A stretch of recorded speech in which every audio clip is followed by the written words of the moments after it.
C'est complètement fou. Il y a à peine 1 heure, nous avons eu la confirmation que les États-Unis ont mené des attaques contre une installation nucléaire iranienne. Et nous l'avons appris via Twitter. Voici ce que le président Trump a tweeté. Nous avons mené avec succès notre attaque contre 3 sites nucléaires en Iran, dont Fordow, Natanz et Ispahan. Tous les avions ont quitté l'espace aérien iranien après avoir largué une charge complète de bombes sur le site principal de Fordow. Tous les avions rentrent maintenant à la maison en toute sécurité. Bravo à nos grands guerriers américains. Il n'y a aucune autre armée au monde qui aurait pu accomplir cela. C'est le moment pour la paix. Merci de votre attention. Et le monde s'est arrêté après ce tweet, car personne ne s'y attendait. Encore une fois, ce matin, nous avons vu des mouvements de B-2, se déplaçant de la base du Missouri, la base aérienne Whiteman, vers Guam. Les États-Unis ont confirmé, via la Maison-Blanche, qu'ils repositionnaient simplement leurs troupes en prévision d'éventuelles actions futures. Mais ce n'était qu'une campagne de désinformation, parce qu'ils ne se repositionnaient pas, ils allaient attaquer. Après le tweet, le président Trump a retweeté un compte disant en gros que Fordow n'existe plus. Pour ceux d'entre vous qui n'ont pas suivi toute cette saga entre Israël et l'Iran, Fordow est la principale installation nucléaire où l'Iran possède son usine d'enrichissement d'uranium. C'est là qu'ils enrichissent leur uranium, l'un des sites les plus difficiles à atteindre pour Israël. Le site se trouve à 100 mètres sous terre, hors de portée des bombes anti-bunker israéliennes. Et c'est exactement pour ça qu'ils avaient besoin que les États-Unis s'impliquent. Devinez quoi ? Les États-Unis se sont impliqués et nous avons des détails précis sur le nombre de bombes anti-bunker utilisées, et plus encore. Avant de commencer, n'oubliez pas de liker et de vous abonner. Passons à la suite. Voici plus de détails sur tout cela. Ce soir, il est clair que le président Trump a ordonné ces frappes contre le programme nucléaire du régime iranien parce qu'il n'y avait plus de solution diplomatique à ce stade. Il y a eu cette fenêtre de 60 jours que le président Trump a donnée aux Iraniens pour venir à la table des négociations, 5 séries de discussions, la plupart ayant eu lieu à Oman avec Steve Witkoff, l'envoyé du président Trump pour le Moyen-Orient, d'autres hauts responsables américains rencontrant directement et indirectement leurs homologues iraniens, mais les Iraniens ne voulaient pas conclure d'accord.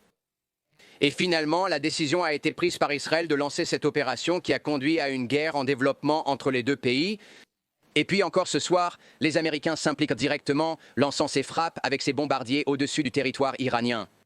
Nous en apprendrons certainement plus lorsque le jour se lèvera demain dans la région. Mais le fait est qu'une décision a été prise qui va changer la réalité de la guerre actuelle entre Israël et l'Iran et pourrait éventuellement créer un scénario où les Iraniens n'ont vraiment pas d'autre choix que de céder parce que le président les a frappés si durement avec ces frappes et que les Israéliens continuent d'éliminer leur haut commandement militaire, si bien que le pays est dans un état de désarroi. Donc en fin de compte, ces frappes de ce soir montrent non seulement la solidarité avec l'allié américain au Moyen-Orient, Israël, mais elles montrent aussi que la région est à un carrefour en ce moment. Des décisions claires devront être prises par les responsables du régime encore en vie, ainsi que par le guide suprême et le président du pays, Massoud Pezeshkian. Nous apprendrons probablement ces informations dans les prochaines heures. Ce qu'il faut retenir ce soir, c'est que le président Trump a décidé de détruire les installations nucléaires que les Iraniens utilisaient pour enrichir de l'uranium à un niveau proche du militaire. Vous vous souvenez peut-être qu'à l'époque de l'accord nucléaire dont le président Trump s'est retiré en 2018, les Iraniens enrichissaient l'uranium à 3,67%. Selon l'Agence internationale de l'énergie atomique, ils enrichissaient l'uranium à près de 60% de pureté, se rapprochant de très près d'une pureté de qualité militaire, ce qui leur donnerait le composant dont ils auraient besoin pour fabriquer une arme nucléaire. C'est donc un moment historique au Moyen-Orient ce soir et encore une fois, une opportunité pour la région, comme le président l'a expliqué dans sa déclaration, d'aller vers la paix à l'avenir, car c'est une région qui comprend la paix par la force. Brett, suite à cela, nous avons reçu davantage d'informations et de confirmations des responsables américains. Des bombardiers américains B-2 ont participé aux frappes sur le site nucléaire iranien, comme prévu. Nous connaissons le nombre exact car presque tout Internet, ou du moins moi, suivait cela. Rien n'étant plus amusant que de suivre les B-2. Je les ai suivis toute la matinée. 6 B-2 ont décollé du Missouri ce matin, et ils étaient censés aller à Guam, mais apparemment ça ne s'est pas passé comme prévu. Mais nous savons que 6 B-2 sont allés en Iran. Devine quoi, nous savons combien de bombes anti-bunker ont été larguées sur chacune. J'ai vu des rapports contradictoires. Nous pensions que les B-2 pouvaient transporter 2 bombes anti-bunker de 30 000 livres. des bombes. Mais aujourd'hui, j'ai vu des rapports disant qu'ils peuvent peut-être en transporter 3. Je ne sais pas. D'après les informations non classifiées, je pense que c'est seulement 2, mais peut-être qu'ils peuvent en transporter plus. Ce n'est simplement pas encore déclassifié pour le public. Mais nous avons eu l'information que 6 bombes anti-bunker ont été larguées sur Fordow et que nous avons aussi utilisé 30 missiles Tomahawk sur d'autres sites nucléaires iraniens. En plus de cela, nous avons aussi eu des rapports venant d'Iran indiquant qu'il y avait un brouillage massif des radios de guerre, du Global Positioning System et des téléphones portables. Tout cela se produisait. Et ce n'était pas le régime qui le faisait cette fois. Tu vois, depuis environ 72 heures, le régime iranien avait pratiquement coupé Internet en Iran. Donc en gros, les citoyens ne pouvaient pas accéder à quoi que ce soit, ni obtenir d'informations sur ce qui se passait exactement. Mais cette fois, ce n'était pas l'Iran. Ils ont rétabli l'Internet il y a quelques heures, probablement ce matin ou la nuit dernière. Mais cette fois, les États-Unis brouillaient les communications et le Global Positioning System pendant leurs opérations. En plus de cela, nous avons aussi plus d'informations. Les États-Unis ont en fait informé Israël à l'avance de l'attaque, et les discussions ont été menées en coordination. Des rapports indiquaient qu'Israël aurait neutralisé certaines défenses dans le sud de l'Iran pour permettre aux avions et bombardiers américains d'atteindre en sécurité l'installation nucléaire visée. Nous avons en fait les horaires exacts auxquels cela s'est produit. Le président Trump a publié un tweet officiel vers 19h30 ou 19h40 heure de l'Est, et les attaques ont eu lieu environ 10 à 20 minutes plus tard. Avant cela, et il a attendu que les avions quittent l'espace aérien iranien en toute sécurité. Donc, vers 19h, heure de l'Est, ou 2h, 2h30 du matin, heure locale en Iran, c'est à ce moment-là que les attaques ont eu lieu. Nous avons eu cette confirmation officielle de la part des responsables iraniens. En plus de cela, nous avons également assisté à l'une des choses les plus choquantes que nous ayons jamais vues. Il n'y a eu aucune fuite concernant cette opération. Aucune discussion sur signal n'a eu lieu pour informer de notre venue.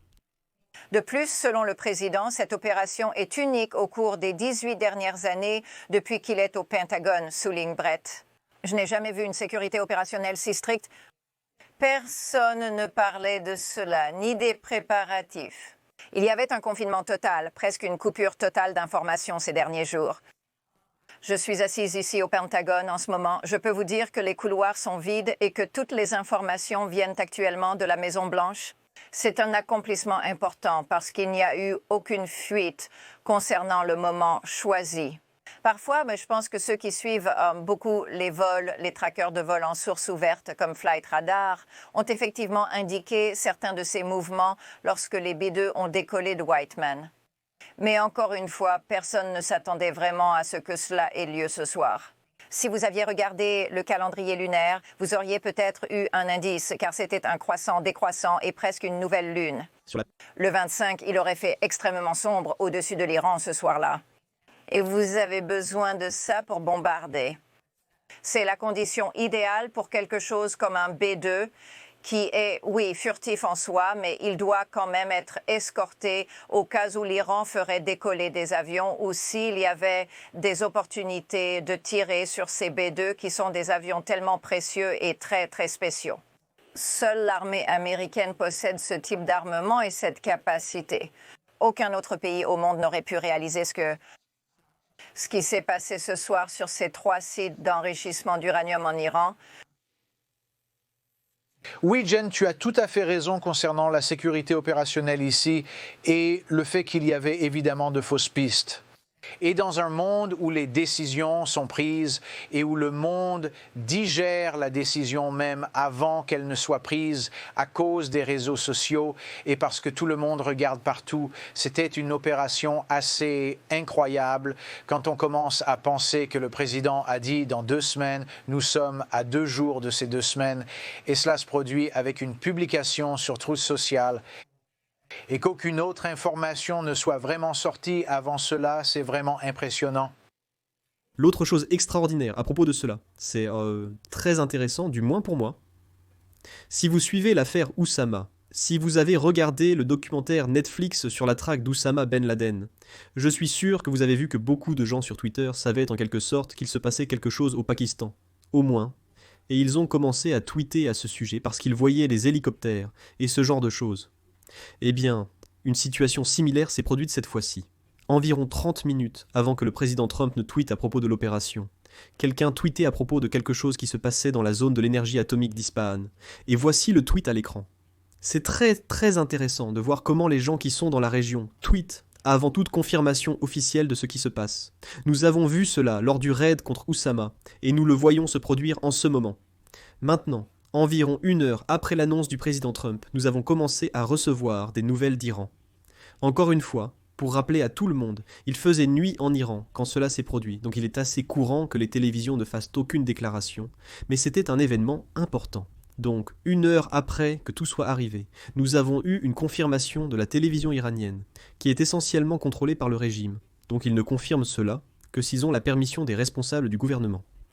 Voici ce qu'ils ont confirmé. D'abord, ils ont dit que toutes les installations avaient été évacuées, qu'elles étaient vides, donc les États-Unis n'ont rien obtenu. En réalité, ils jouent toujours cette carte. Lorsque les États-Unis menaient l'opération Rough Riders au Yémen, chaque fois que nous frappions un bâtiment, où un commandant ou un soldat Houthi séjournait, il mourait dans la frappe. Mais les Houthis annonçaient toujours qu'il n'était pas mort dans la frappe, mais d'une crise cardiaque, même s'il était dans le même bâtiment. Ils jouent toujours cette carte pour ne pas donner le crédit là où il est dû. Mais juste après cela, nous avons eu une confirmation concernant des attaques sur les installations nucléaires. Cela vient du siège de gestion de crise de Qom, après que les défenses aériennes à Qom ont été activées. Cibles hostiles identifiées. Une partie du site nucléaire de Fordo a été attaquée. Voici la déclaration qu'ils ont faite. Puis, quelques minutes après cela, nous avons également reçu une déclaration d'un responsable iranien, disant que nous avons été témoins d'une attaque sur les sites nucléaires d'Ispahan et de Natanz. Ce sont donc les 2 sites qu'Israël attaque depuis tout ce temps. Le problème est que même ces sites ont des installations profondément enfouies sous terre. Donc, je pense que ce que font les États-Unis, c'est simplement s'assurer que l'Iran n'a plus rien pour relancer et reprendre son programme nucléaire là où il s'était arrêté. Parce qu'au final, le but de toute cette opération, le but de l'implication des États-Unis, c'est de s'assurer que le programme nucléaire iranien soit terminé. Donc, même si on laisse un peu d'uranium, ou même si on laisse juste une des installations, cela signifie que toute l'opération est un échec. Parce que cela voudrait dire que l'Iran peut reprendre là où il s'était arrêté. En fait, l'Iran possède plus de sites nucléaires. C'est là que je veux vous montrer la carte des sites nucléaires iraniens. Parce qu'ils ont plus de sites que ces 3-là dans lesquels les États-Unis sont impliqués. Mais ces autres sites, Israël les attaque depuis tout ce temps, donc il s'en occupe. Ces 3-là étaient les plus difficiles à atteindre parce qu'ils étaient en sous-terre, et c'est pour cela que les États-Unis ont envoyé les B-2 pour cela. Mais tous les autres sites, Israël s'en occupe. Et en fait, nous avons des images ici. Nous avons fait un court-métrage à ce sujet. Vous pouvez regarder cette comparaison après de l'installation nucléaire iranienne d'Ark. Israël l'a tout simplement détruit en plein centre. En fait, ils ont aussi publié la vidéo montrant comment ils l'ont détruit. Regardons.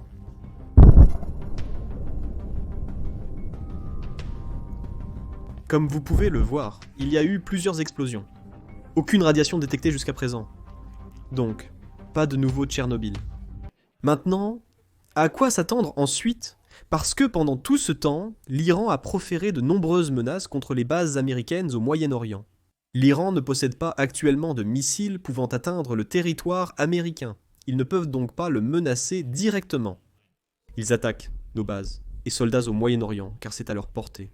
Donc, juste après que cette opération ait été menée, le corps des gardiens de la révolution islamique, IRGC, a déclaré que la guerre avait commencé et qu'ils avaient déclaré la guerre aux États-Unis. Ce matin, ils ont déclaré qu'il est plus facile pour l'Iran d'attaquer les bases militaires américaines au Moyen-Orient qu'Israël. Le responsable iranien se vantait, car ils ont durement frappé Israël ces dernières années. La défense aérienne israélienne prouve à nouveau son efficacité.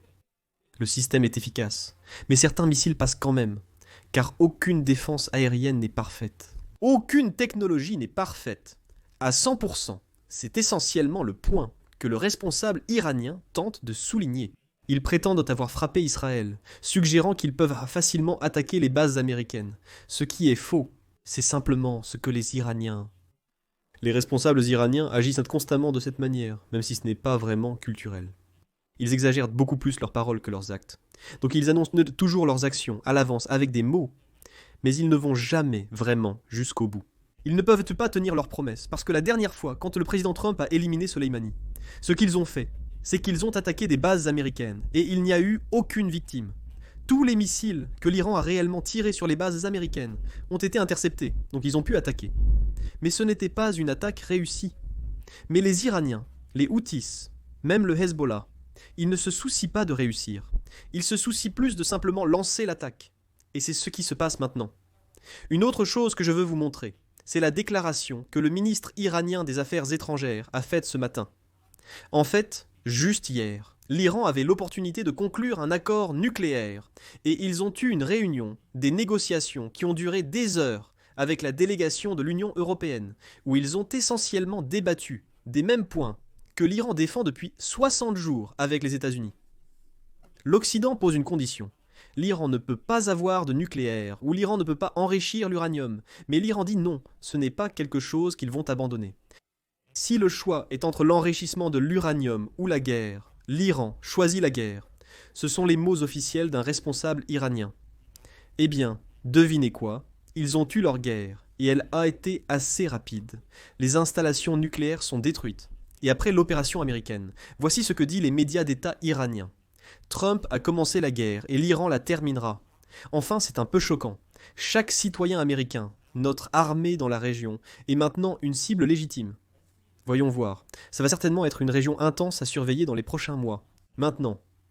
Parce qu'encore une fois, l'Iran a l'habitude de mener sa guerre par l'intermédiaire de ses proxys, de cellules dormantes. Donc nous ne savons pas à quoi nous attendre de l'Iran pour les prochains mois. Donc nous ne savons pas à quoi nous attendre de l'Iran pour les prochains mois, on verra bien.